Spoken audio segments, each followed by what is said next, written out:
married a man I shouldn't have married. I married him because I wanted to prove to everybody there, including my mother, that I could be loved. I don't know what love is.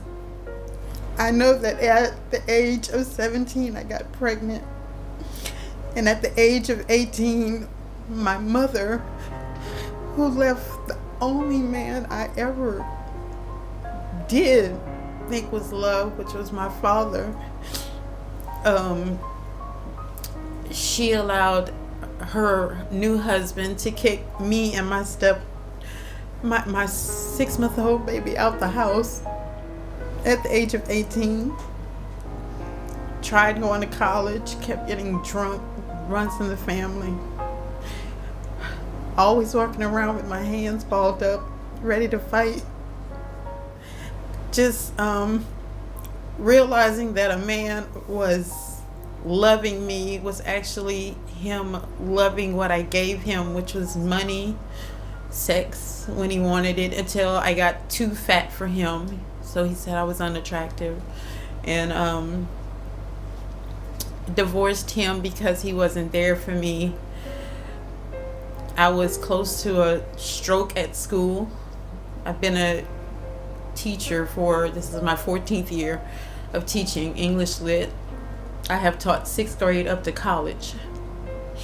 I went to college for real at the age of 30 and got my master's at 35. Fourth time I've tried to commit suicide. And the only thing that stopped me was, number one, my daughter is getting married in May. And I thought about how expensive it was going to be to get me home. So my brother intervened and my first cousin intervened, and my brother bought me a ticket the second day he found out that I had talked to my cousin about what was going on. I had started cutting again, where I was replacing the cutting with tattoos. I have 22 tattoos. That's how many times I've tried to kill myself. For real, for real. You know, they tell you in therapy, if you have a plan to kill yourself, you're going to do it. That's why I'm going home. I'm getting off of the plane, and the plan is to drive me straight to the facility. I have to be somewhere where I'm alone, I'm away from others who think they are helping by telling me it's going to be okay, because for me it's not okay. And your story about being physically assaulted, about 2 months ago I was sexually assaulted in Shanghai twice. So I've been raped a total of 4 times in my life. It's just too much. I have to go. When Charmaine contacted me, I was like, first, where did she hear about me from? You know, I had never heard of I Am Enough. Maybe if I had heard about I Am Enough, I would be in a better place.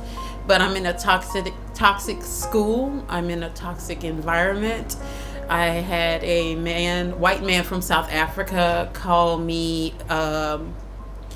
unstable in front of a whole bunch of people because one of the Chinese students was drawing swastikas and believed in Hitler's ideas and all that stuff in the classroom, and they said, oh, he's been doing that all the time. They thought it was okay. Dear Diary, I'm trying to understand how to forgive myself for the mistakes I made. Put me in this place of not understanding how me trying to find my purpose turned into being bamboozled by so many demons that have crossed my path. How do you forgive someone who does not believe or even realize they have done wrong, including self? It's hard to live life when you can't even survive in it. My life is a cliche. I deal with the cards I am dealt, so I continuously shuffle the deck, hoping to get a hand that will never let go of mine. I've heard he knows our beginning, middle, and ending, so why won't he take the visions of the path, the pain, the loneliness and lies out of my life so I can skip the agony of dying daily? Why was I allowed to be given life when my life ain't worth living? He knew all these blocks in my journey were not for me to learn from. I am not learning shit from these trials. The mistake I have become stems from not knowing why I am here.